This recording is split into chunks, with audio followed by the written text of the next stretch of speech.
Greetings, baseball enthusiasts, and welcome back to another BaseballStrength.com video tip of the week. We're inside. We're on a basketball court right now. That's a good thing. That means it's really cold outside. When it's really cold outside, that means you're in your preseason training because baseball season's right around the corner. If baseball season's right around the corner, you need to be working on your speed. You need to be working on getting from point A to point B as quickly as possible. The game of baseball is all about acceleration. You rarely ever hit top speed.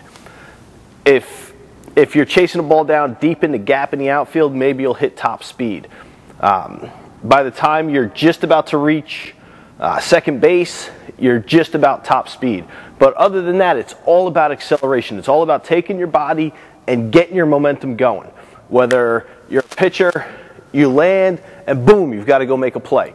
Third baseman, you're out there fielding, boom, you've got to react, you've got to accelerate a step or two, make a play. In the game of baseball, if you can't make a play in the first 2 or 3 steps, chances are you're not going to make that play. We're going to cover 2 things here. We're going to cover moving to get yourself going in the right direction, and we're going to cover acceleration off the bases, particularly off of first bases if you're going to steal. Now we're going to start out with just general body position for every aspect of the game, whether you're an outfielder, infielder, whatever you're doing. How do you line up to make your plays? Now the first thing that you need to notice here, when we line up, we teach our infielders that we're going to line up, pay close attention, don't worry so much about from my waist up, worry more about my knees and my ankles. We line our infielders up with their knees pulled in a little bit and toes pointed in a little bit. Now here, it's an uncomfortable stance. You're not used to it. Once our ball players get used to it, it becomes natural. But what we're looking at here is our power angles. Where can you push? Where can you move? If you're out here, if everything's lined up straight and you want to move to your left, the only way to move to the left is to apply force to the right. Well, here, we're pushing on the outside edge of our foot to get ourselves moving. So what we want to do is we want to get a good force down into the ground to move our body in the right direction.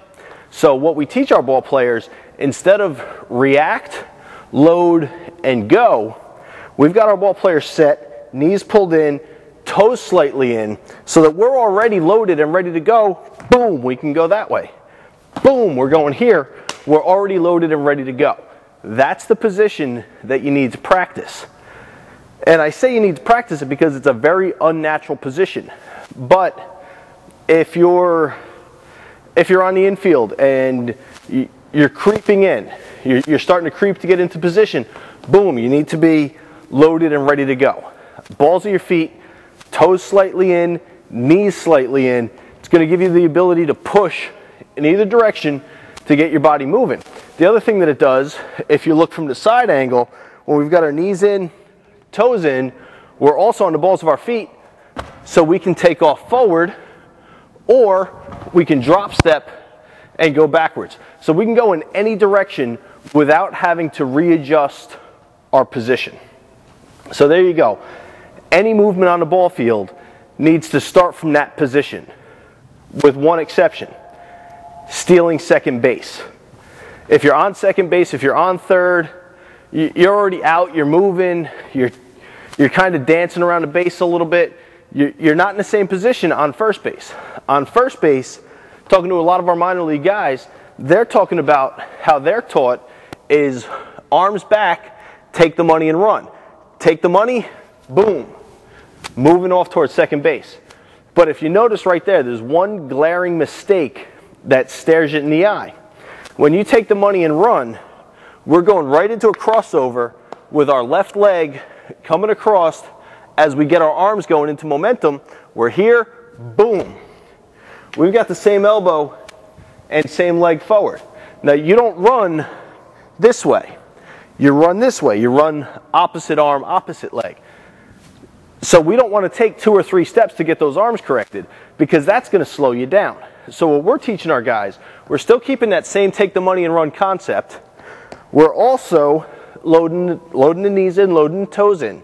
Now from this position, we know we're stealing second base. We know we're off and going, but we don't want to be here. If we get picked off and we're here, we've got nowhere to go.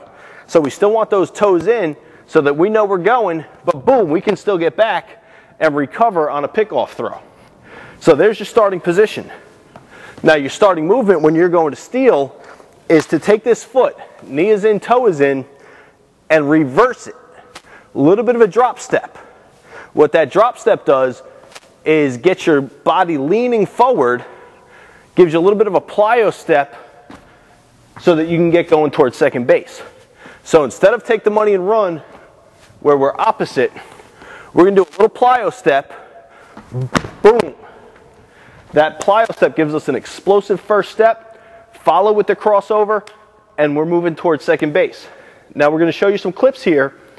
These clips are some of our fast guys going through these drills. Now they're fast to begin with, and we timed them on their 10 yards, and we cut up to 1/10 of a second off of their 10-yard acceleration.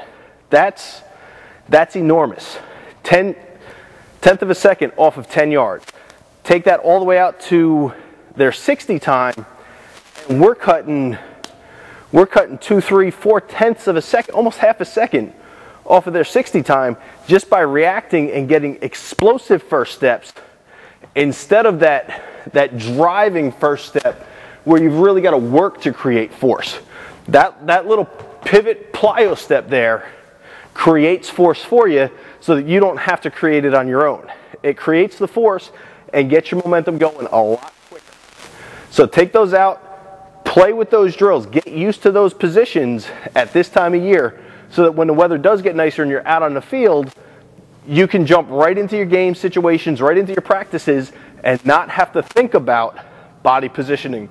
You'll be set already, you'll be good to go, and I guarantee your reactions are going to be better, and you're going to get more stolen bases. This is Coach Dan from BaseballStrength.com, signing off.